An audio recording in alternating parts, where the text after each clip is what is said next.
We are live. Only 8:04. This is That Guy Fantasy Baseball. I'm the Roto Lady Andrea, and I'm with that guy today on his day off when he gets to hang out with his little youngster daughter, toddler. How are you doing? You told me you were a little tired today. Well, yeah, because she always just wants to be running around and having me play around with her. So, What kind of not much energy. do you ever play like Barbies or do you ever race cars or anything? Like play with toys? She doesn't do anything really like that. Like, I mean, the majority of it is she just kind of wants you to chase her around. Like, she'll run around saying, I'm going to get you and Oh, things like that. So, gotcha. Kind of like Lenny. He likes to be chased around too. But I find him very easy because he's not very fast. Probably the same for you. But either way, we are going to talk about some players. We're going to first give some injury reports, some updates on injuries. We're going to talk about the news in baseball today.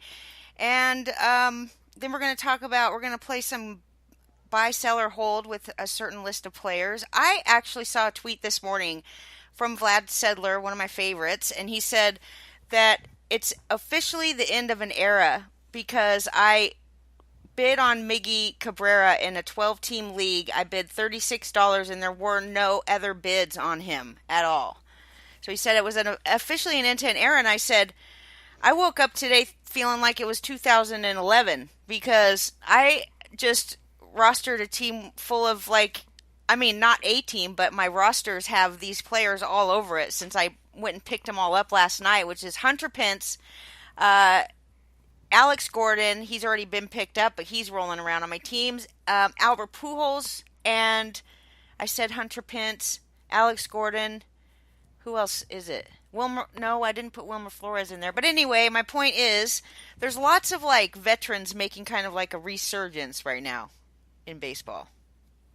yeah, and at least becoming or fantasy relevant. That's the main difference with it. Because, a lot of them, they've been around and at least made an impact on the field for their team or in the clubhouse, but they haven't had much of a fantasy relevance that we've been wanting to talk about them. Right. I should say this. Yeah, I should say that these players are making fantasy relevance again, and so I do think that I'm trying to look for that tweet. But there's lots of players. Like, I mean, I love Hunter Pence. Somebody called a couple weeks ago and asked on the show, how much would you spend on Hunter Pence? And it's like, okay, I know this guy's hitting, but I really wouldn't really spend a lot of money on him because you have to assume that these are streaks, with these older players like this. Yeah, because we already have a very good idea of what they can do. I kind of feel the same way with Cole Calhoun and his hot start. Cole Uh, Calhoun. He's yeah, an for the interest. Angels. Yeah, he's an interesting one too this year because I remember saying like before the season I noticed it all over the place, but all kinds of projection systems and people's rankings and stuff. They were having this guy not people's rankings. I should say more like projection systems like Sierra and Streamer and these types of projection systems that are computerized and they're not really human element involved. They go strictly by stats. They were just ranking Cole Calhoun like he was going to have a breakout season, and I kept looking into his stats like, what do they see in him? What do these computers see in Cole Calhoun? I don't know if they knew he was going to be batting leadoff, but he just got put down in the order, so I don't think that his streak is going to continue. What about you? Yeah, that's the thing. When I look at a lot of these older guys, I kind of have to be biased towards what I've seen out of them, so I'm not necessarily really buying on him. If you ask me if I would rather add him or say like a Gio Urshela that isn't proven but is getting the same amount of playing time, I'd rather go with the younger guy who isn't proven because I feel he's got a higher ceiling. Really, for me, I say no. I do not. Well, you know me, and I'm not a big Yeah, fan well, of I'm saying in prospects. that case with like a Cole Calhoun. If Oh, it's and Cole somebody that's Calhoun. Yes. yeah, if it's like a marginal player like that, I don't have a problem. But when we're talking drafting, I would rather go with the guy who has more of a track record and things like that. What about if you had a choice, like on the waiver wire, of a guy like Hunter Pence and let's say this guy that's getting called up in Cleveland. What's his name? Oscar Mercado. Yes, Mercado. So okay, Mercado. Say what you will. I it's kind of tough because Mercado he's probably going to get a lot more playing time just for the fact, look at how terrible Cleveland's outfield is. But Pence has been playing really well. I just feel he's kind of outpaced what his career is so far. Oh, like, okay, so we're not really saying that Hunter Pence can't keep it up because he just, well, he slowed down for a while. A couple years, we start declining, just like every other player that's 35 or 36 years old. But you're saying that he's already surpassed, like, anything he ever did when he was, like, at his peak. Is that what you're saying? Kind of? You there? Yeah. Can you hear me? Can you hear me? What the frick? You know what, people? Can you hear me? Easy Kill, tell me if you hear me. Oh, okay, I hear him calling me. Yeah, let me try to get him again. I just think I heard him calling me. I think you guys still hear me in the chat. I'm calling him now. We'll see what happens. Hi. What's up? I said, guess I lost you. I heard, can you hear me? And then it went bad.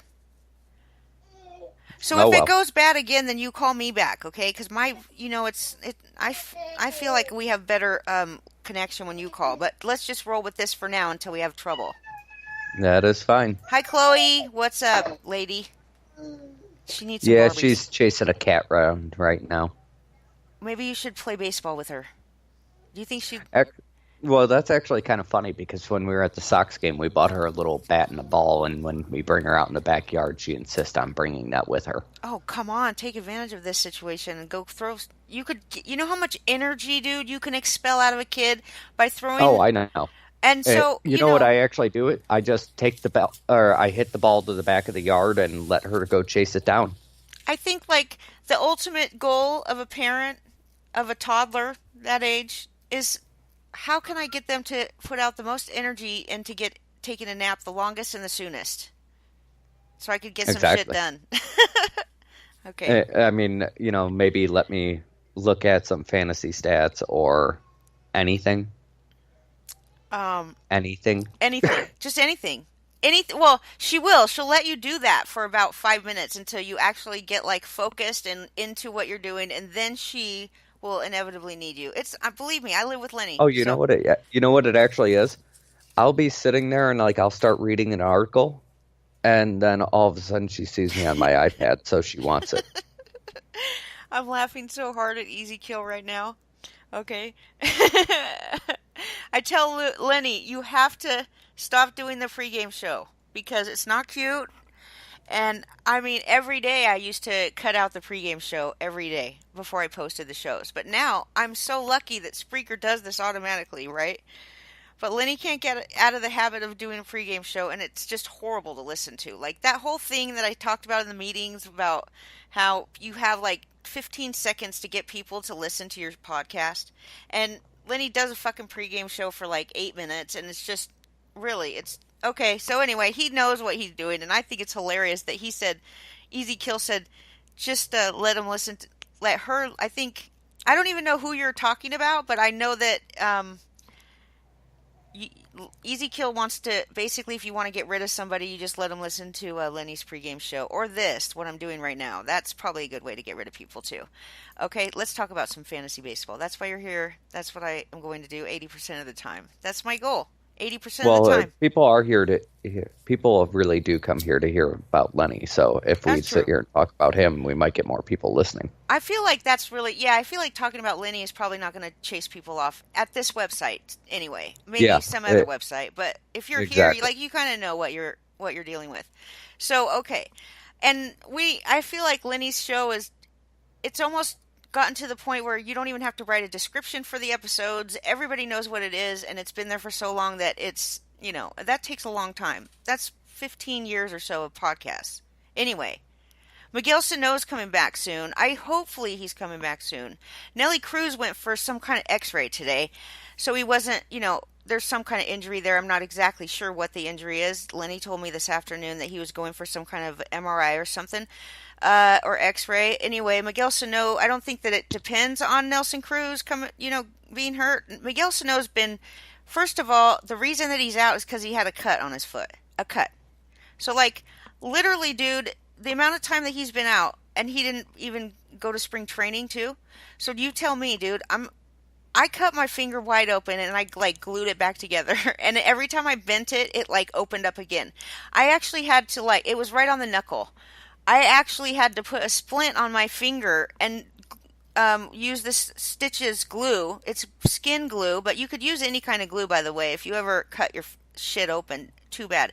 You can use super glue. So if your lady does fingernails or whatever, just grab that shit and you can close up a cut. But anyway, I it took me like 3 weeks and the thing was completely healed back together and closed up in part of my finger again. How many? I mean, how deep was this cut that this fool had on his heel, on his foot? That's my point. Yeah, I mean that's I got to mean, be a pretty bad cut for what how the long he's been out, and heading I into don't really spring, get dude? it. Heading into spring, they didn't even think that he was going to miss any time on that. Heading into spring, and then it was like, well, they're just going to let it heal up. They're, he doesn't want to risk opening the cut up or anything. It wasn't infected, nothing. But I'm telling you, your body heals fast. And this is way too long for a cut. So I'm sorry, it's starting to get to the point where people are going to be asking questions. So you better get him up here, and I think that's what they're doing. He has already been in rehab, and he's gone 5 for 16 with 2 home runs. He walks a ton right now, and so okay, the Twins want him to be healthy when he comes back. But I think that, like I said, people are going to start asking questions about your fucking fake cut on your foot soon. Well, and not just that, I really do. I'm kind of with you on that. How much of it is they don't know what kind of a decision to make, and they need somebody to get hurt to bring them up. So it's kind of faking an injury until then. There was just a Giants pitcher who was bitching about saying the front office made him fake an injury. Oh shit, really? That's very interesting. That's called, well, there is Yeah. phantom DL happens all the time. I think Vince Velasquez just went on it. Oh yeah, I mean you're right, but it's not often the player comes out and says something about it. Yeah, what is he And thinking? And he's actually a pitcher now. yes, it was for the Giants. And he's not that good of a pitcher to be talking shit like that. You know Well, what yeah, I if mean? you're on the Giants, unless you're Mad Bum, You but know, he didn't go on the DL, so it's not Mad Bum, right? It's just not. And no, it wasn't it him, was Derek obviously. Rodriguez, maybe? He went. No, Derek Holland, who that recently. sounds right. I came across it on Newsify, and now I That's can't very remember interesting. who it I was. like that Newsify. Did I tell you about that app? Yes, you did. Okay, good. That's great. I like it. So okay, back to Sano. Okay, so the Phantom DL is an interesting topic too. If you want to talk more about that, I think that's a very interesting thing because I know for sure that pitchers go on it all the time. Especially, it's Was not Derek Holland.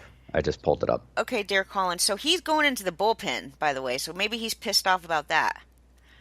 Did Yeah, you? well, it did get Zaidi to respond also publicly, but you can't really blame him when a player comes out and says that. So this reminds me of just okay. The other day, Marcus Stroman was pissed off because he got yanked out of the game. I don't even know the specifics of the details. I just saw the highlights on the TV. I watched him walking off the pitcher's mound cursing at everybody. Or whoever he was cursing at. You know how that is. He's just mad. He's not cursing at anybody specifically. He's just cursing the shit out of the air. And I can't stand that kind of thing about him. He's such a little Yeah, baby throwing fits all the time and crying. What about these crybabies all the time? reminds me of Carlos Chloe. Zambrano. Chloe. Yeah, that one too. Zambrano's perfect example, dude. Oh Zambrano yeah, is a great example. go into the dugout and just start beating the shit out of the Gatorade jugs with a bat, and although it was very entertaining. Oh gosh, it absolutely entertaining, and I don't even blame a player for doing that every once in a while. I don't have a problem. I think that if you're passionate about the game, then you're going to be frustrated when you do shitty, and you're just going to be angry at yourself or angry whatever. But when a pitching coach comes out, see, he likes to fucking dog his team, which pisses me off because he was pissed off that they didn't re-sign one of his buddies. I can't remember which player it was, but they decided to not opt on his contract. Okay.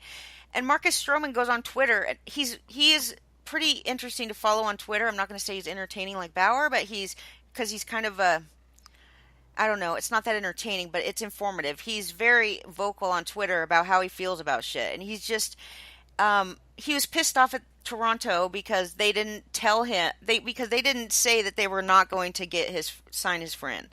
Like they were supposed to tell him before they designated, Yeah, but because he's the LeBron James of Toronto. because like he sucks, dude. Straight up, he sucks. I don't like his attitude, and that's probably why I don't like him that much. But I just don't think he's that great of a pitcher because I don't think he has great